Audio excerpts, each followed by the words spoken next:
नमस्कार, स्वागत है आप सभी का एनएफ न्यूज पर। मैं हूं आपके साथ रोहित। दुनिया अब ट्रंप को सीज फायर कहने लगी है। जी हां, और मजाक भी उड़ा रही है, क्योंकि किसी भी देश के बीच युद्ध हो, कुछ ना कुछ ऐसा ट्रंप कर जाते हैं कि फिर दुनिया उसका मजाक उड़ाती है।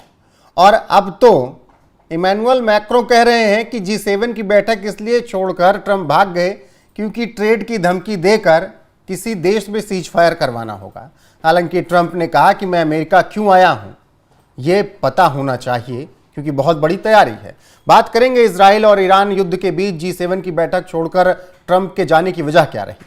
लेकिन कनाडा में G7 की बैठक में हिस्सा लेने पहुंचे प्रधानमंत्री नरेंद्र मोदी का जलवा किस तरीके से देखने को मिला, इस पर भी चर्चा करेंगे। साइप्रस में उन्हें एक बार फिर से उस देश का सर्वोच्च नागरिक सम्मान दिया गया।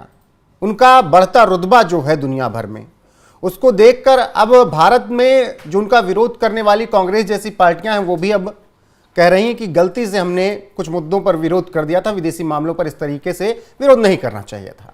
वरिष्ठ पत्रकार पंकज प्रसून हैं, चर्चा की शुरुआत करेंगे। लेकिन उससे पहले एक वीडियो दिखाते हैं जिसमें मुलाकात हो रही है प्रधानमंत्री नरेंद्र मोदी और फ्रांस के इमैनुअल मैक्रों से।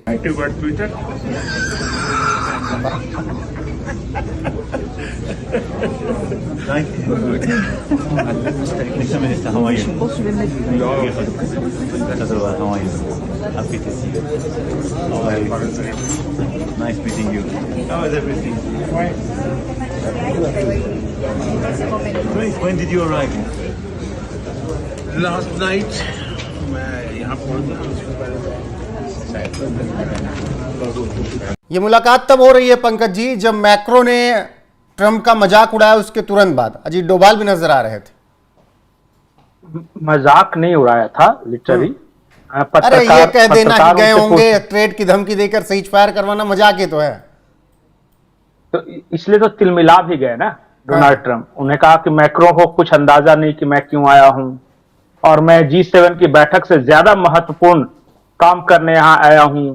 अगले कुछ दिनों में देख लीजिएगा, अमेरिका कुछ बहुत बड़ा करने वाला है। फिर सिचुएशन रूम में बैठक होती है, राष्ट्रीय सुरक्षा परिषद वहां है उसकी। तो ठीक है, डोनाल्ड ट्रंप अक्सर ये जो कह रहे थे ना भारत पाकिस्तान के बारे में बार बार कि ट्रेड की धमकी देकर सीज फायर कराया, शायद उसी का तंज लिया होगा इन्होंने, इमैनुअल मैक्रोन ने। लेकिन नरेंद्र मोदी जी ने जो शुरुआत में कहा, आपकी आवाज में दब गई वो वीडियो जो ये दिखा रहे थे। जैसे ही गले लगे तो नरेंद्र मोदी ने क्या कहा, are you still active on Twitter, क्योंकि ये सारी लड़ाई ट्विटर पे हो रही थी। वो मुझे लगता है कि वो गोल्ड था, प्योर गोल्ड। मुझे लगता है कि शुरुआती पोर्शन एक बार फिर से दिखा दिए दर्शकों। बिल्कुल, एक बार फिर सुनाइए। I reached here last night, and before that I went to Cyprus. Oh boy. Nowadays you are active on Twitter.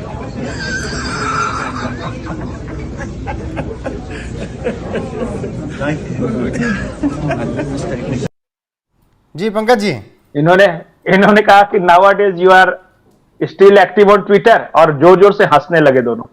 ये डोनाल्ड ट्रंप के बारे में था, क्योंकि ट्विटर पे पिछले 2-3 दिनों से ये चल रहा था। ये होता है डिप्लोमेसी में पर्सनल कांटेक्ट, जो टच जिसको बोलते हैं ना वो। और देखिए इमैनुअल मैक्रोन मिल किससे रहे हैं, नरेंद्र मोदी हैं, अजीत डोभाल हैं।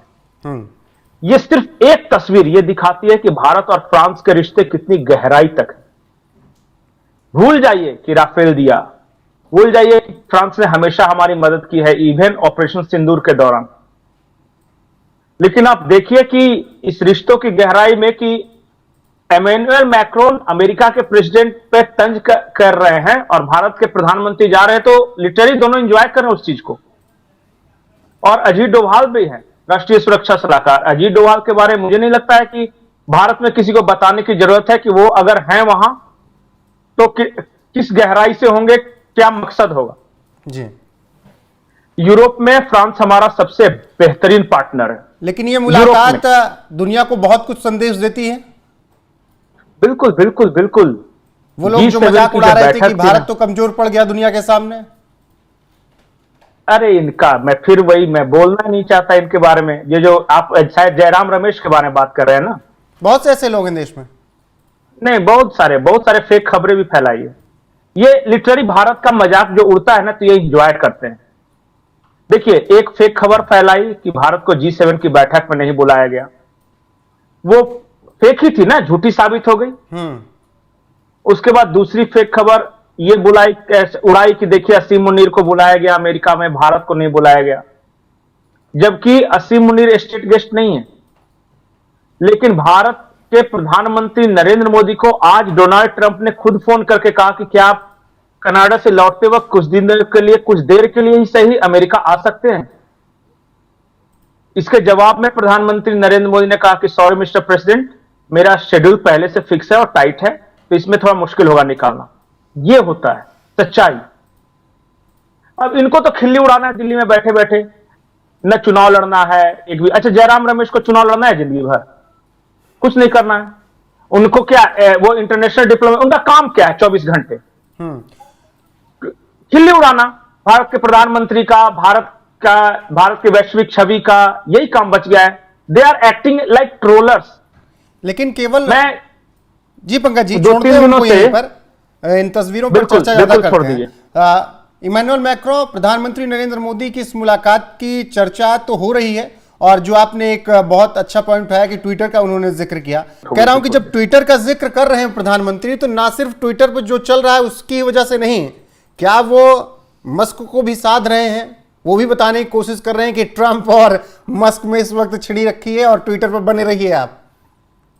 हो सकता है, ये क्लास है। ये जैसे कि हम तंज जो बोलते हैं ना, या ये जो गोल्डन वर्ड्स थे, गले मिलते के साथ are you still active on Twitter, और फिर हंसना, बहुत सारे संदेश एक साथ था वो। और इसलिए कहते हैं ना कि वो क्लास अपार्ट, मोदी जी है।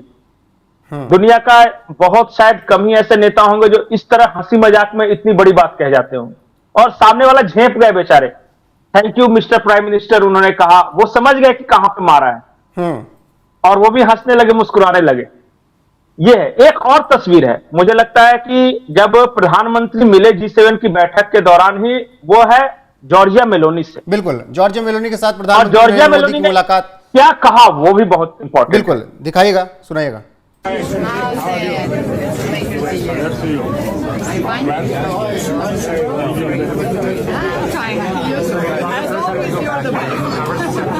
trying to be as you know it.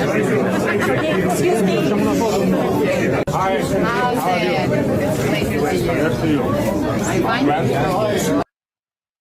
के लिए तो हैशटैग मेलोडी ही होगा, लेकिन उसके पीछे बहुत कुछ है। नहीं, जॉर्जिया मेलोनी ने कहा क्या मुलाकात के दौरान? उन्होंने कहा कि you are the best and I am trying to be as you. मैं आपकी तरह बनने की कोशिश कर रही हूं, आप बेस्ट हो। अच्छा, दुनिया के कितने ऐसे प्रधानमंत्री या राष्ट्रपति होंगे जो एक दूसरे के लिए इस तरह बातें करते हैं? मैं लिटरली इस वे में नहीं ले रहा हूं कि जॉर्जिया मेलोनी ने कहा कि you are the best, I am trying to be like you. इस बात के लिए आप सोचिए कि कितनी बोनहोमी है दोनों के बीच में। ये इटली और भारत के रिश्तों को दर्शाता है, खास करके जॉर्जिया मेलोनी के वहां के प्रधानमंत्री रहते हुए, और भारत में जब नरेंद्र मोदी हैं। भारत और इटली के रिश्ते हमने पहले भी देखे हैं, लेकिन वो वाया क्वात्रोची था, बोफोर्स वगैरह के टाइम। और एक रिश्ता अभी है, वो रिश्ता बेईमानी का था, ये रिश्ता देश के लिए है। समझ रहे हैं ना मैं कहां बोल रहा हूं? बिल्कुल बिल्कुल। तो इटली और भारत के रिश्ते का देखिए बहुत सारे हम तो सेकेंड वर्ल्ड वॉर के समय से पढ़ते आ रहे हैं इटली और भारत का रिश्ता। मोसोलिनी जो इंग्लैंड के खिलाफ लड़ रहा था और हम ब्रिटेन की तरफ से लड़ रहे थे, उस वक्त वो दुश्मनी का रिश्ता था। उसके बाद अचानक इटली आया, 2 बार आजाद भारत के इतिहास से 2 बार इटली का मेंशन आया है। एक बोफोर्स रिश्वत घोटाले में, जब इटली का रहने वाला क्वात्रोची, जो कि बदकिस्मती से भारत में रहने वाले एक परिवार, बड़े परिवार का रिश्तेदार था, और जो रिश्वत का ये कांड हुआ उस वजह से। और एक बार और आया है टेट्रा ट्रक घोटाले में, जब दूसरी बार, मतलब कि एक तो राजीव गांधी के समय सत्ता में आई कांग्रेस, नरसिम्हा राव के समय चला नहीं, और फिर आए जब इनकी चली तो टेट्रा ट्रक खरीदा गया था आर्मी के लिए, और उसमें AK एंटनी थे, यहां के रक्षा मंत्री।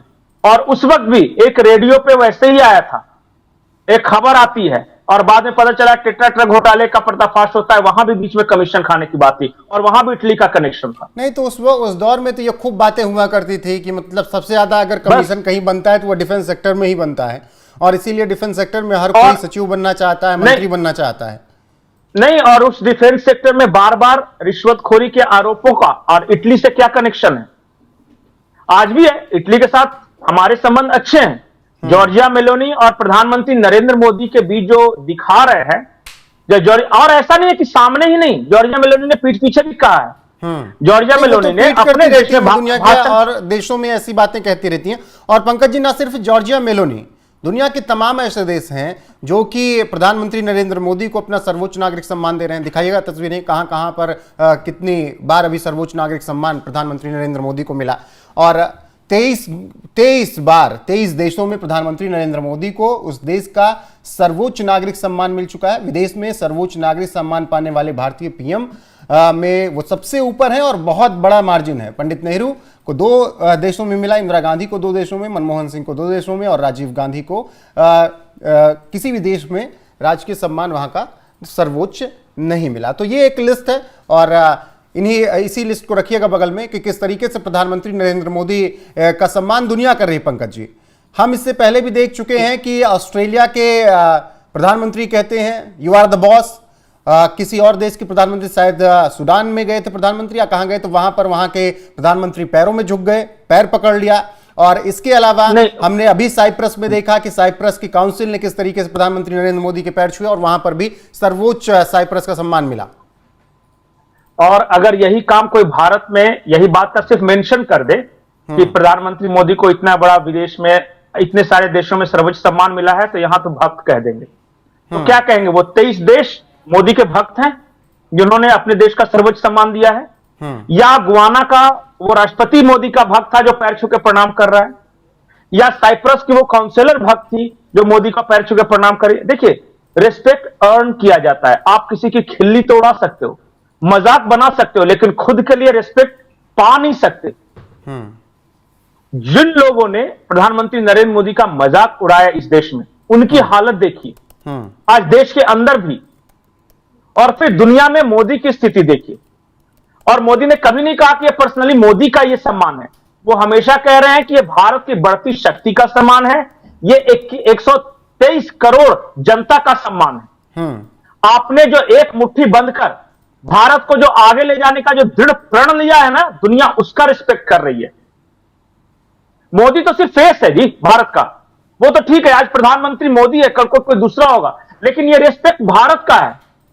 लेकिन अपने यहां देखिए, वही जिनके बारे में कुछ देर पहले चर्चा कर रहे थे, उनको ऐसा लगता है कि मोदी का कहीं सम्मान मिल गया तो इन पर किसने तेजाब डाल दिया हो, ऐसा रिएक्ट करते हैं। होता है कि नहीं? बिल्कुल। अच्छा बताइए, ये 23 के 23 देश भक्त हैं, मोदी भक्त हैं, या फिर जो हम अपने अचीवमेंट के बारे में जो डिस्कशन करते हैं और पंकज जी, ये किसी और फिर गालियां दें, हम बुराई करें? किसी व्यक्ति यही तो मैं कह रहा हूं। तो है नहीं, ये देश का सम्मान है। अगर 23 देश भारत के प्रधानमंत्री को अपना सर्वोच्च सम्मान दे रहे हैं तो सबसे पहली प्राथमिकता तो उस शख्स के साथ भारत ही जुड़ी है ना, तिरंगा ही जुड़ा है। तो सबसे पहले तो भारत का सम्मान हुआ, फिर व्यक्ति विशेष का सम्मान हुआ, और वो भारत का प्रधानमंत्री जानकर ही सम्मान कर रहे हैं। हाँ, ये अलग बात है कि इन 10, 12, 15 सालों में भारत का ग्रोथ रेट अच्छा हुआ, मतलब भारत की साख बढ़ी है, तो सम्मानों की संख्या बढ़ गई है। उस वक्त क्या था कि तुरंत देश आजाद हुआ था नेहरू जी के समय, इंदिरा के समय में थोड़ा सा भारत ने अपनी ताकत दिखाई, मनमोहन सिंह के समय में आर्थिक ताकत दिखाई, तो इन सबको ही मिला। तो क्या आज हम मनमोहन सिंह को ट्रोल करना शुरू कर दे कि 2 सम्मान कैसे मिल गया? ये ऐसे ऐसे नहीं चलता रोहित देश। ये तंग दिमाग, खोटी सोच, ये किसी को कहीं नहीं लेके जाती। आप गर्व कीजिए कि आपके पास एक ऐसा प्रधानमंत्री है जिसको 23 देशों ने अपने यहां के सर्वोच्च सम्मान से सम्मानित किया, और फक्र कीजिए इस बात का, तब बात बनेगी। और नहीं तो बहुत आसान है, मेलोनी से मिले तो मेलोनी और मोदी को लेकर कुछ मीम्स बना दो, और मैक्रो से मिले तो मैक्रो को लेकर कुछ मजाक उड़ा दो। G7 में बैठे हुए बुलाया गया, नहीं बुलाया गया, मुनीर को बुला दिया गया तो मुनीर को बाप बना दो अपना, ये ठीक तो है। बहुत आसान पंकज जी, राजनीति है ना, बैठे इन बैठे मुलाकातों और इन अवार्ड्स पे तो हमने चर्चा कर ली, लेकिन जो सबसे अहम मैक्रो का बयान था और उसके बाद जो ट्रंप का बयान आया, मैक्रो को यह पता होना चाहिए कि मैं क्यों वापस अमेरिका लौटा हूं, कुछ बहुत बड़ा होने वाला है अगले कुछ दिन में। वो क्या कुछ बड़ा होने वाला है? नहीं। ट्रंप क्या कुछ बड़ा करने वाले हैं? ईरान और इजराइल युद्ध के बीच कुछ हो रहा है? बिल्कुल, और बड़ा कुछ नहीं करने वाले हैं, ये इजराइल फोर्सेस को ज्वाइन करने वाले हैं ईरान पे हमले के लिए। और ये बात लगभग निश्चित है, क्योंकि जिस तरह B-2B बॉम्बर्स चले हैं वहां से, और जिस प्रकार पाकिस्तानी एयर स्पेस का इस्तेमाल कर रहे हैं जासूसी विमानों के लिए, या जिस तरह हथियार प्रोवाइड कर रहा है अमेरिका इजराइल को, और जिस तरह यूरोप को मोबिलाइज कर रहा है। पाकिस्तान के असीम मुनीर को इसलिए तो आज व्हाइट हाउस में खाने पे बुलाया गया है कि बेटा अपना एयर स्पेस दे दो। ज्यादा मुस्लिम उम्मा करते करते वो ट्रंप बैठा और चला गया white house. America air space use करेगा पाकिस्तान का? बिल्कुल बिल्कुल, इजराइल ये के कर रहा है, खिलाफ? कल रात से कर रहा है। ईरान के खिलाफ? हाँ हाँ, ईरान के खिलाफ कल रात से कर रहा है। कल मैं आपको भेज दूंगा तस्वीरें। कल रात से अमेरिका के टोही विमान पाकिस्तान एयर स्पेस का इस्तेमाल करते हुए ईरान पे जासूसी कर रहे हैं। इसलिए मैंने कहा ना, ये 3-4 दिनों से मुस्लिम उम्मा करते करते ट्रंप को, ये है पाकिस्तान की असली फितरत। बिल्कुल पंकज जी। और तो एक जी। बात जान जाइए, अमेरिका ईरान के खिलाफ तो युद्ध में उतरेगा ही उतरेगा, इसमें अब कोई दो राय नहीं। और ईरान ने धमकी भी दी है कि जैसे ही अमेरिका ने हम पर अटैक किया, हम मिडिल ईस्ट में मौजूद अमेरिकन बेसिस को अटैक करेंगे। वो तो उससे पहले सब कुछ अमेरिका अपने आप को सुरक्षित करके ही हमला करेगा। बाकी जो पूरी अगर बातचीत पर अगर समझें तो मैक्रो ने पहले एक तंज कसा। तंज में उन्होंने कहा कि G7 की बैठक इसलिए छोड़कर गए ट्रंप क्योंकि किसी को धमकी देकर ट्रेड की और सीज फायर करवाना होगा, मतलब इजराइल और ईरान युद्ध के बीच उन्होंने ये बयान दिया। फिर प्रधानमंत्री नरेंद्र मोदी से हंसकर मिलते हैं। प्रधानमंत्री नरेंद्र मोदी ट्विटर यानी एक्स जो है उसका जिक्र करते हैं, उससे वो एक साथ दो निशाने साधते हैं, एक बार मस्क और ट्रंप की लड़ाई और दूसरा जो कुछ भी ट्रंप ट्विटर पर करते रहते हैं उसको लेकर। फिर मेलोनी और प्रधानमंत्री नरेंद्र मोदी की उस मुलाकात की भी चर्चा बहुत है और दोनों देशों के रिश्ते की चर्चा है। और इसके अलावा दुनिया में प्रधानमंत्री नरेंद्र मोदी का किस तरीके से सम्मान बढ़ा है, साथ ही भारत का कैसे सम्मान बढ़ा है, उस पर भी हमने बातचीत की। फिलहाल पंकज जी आपका बहुत बहुत शुक्रिया इन सब मुद्दों पर चर्चा करने के लिए। बाकी बने रहिए हमारे साथ, आप लगातार यहाँ पर हर एक अपडेट देश और दुनिया की मिलती रहेगी। नमस्कार।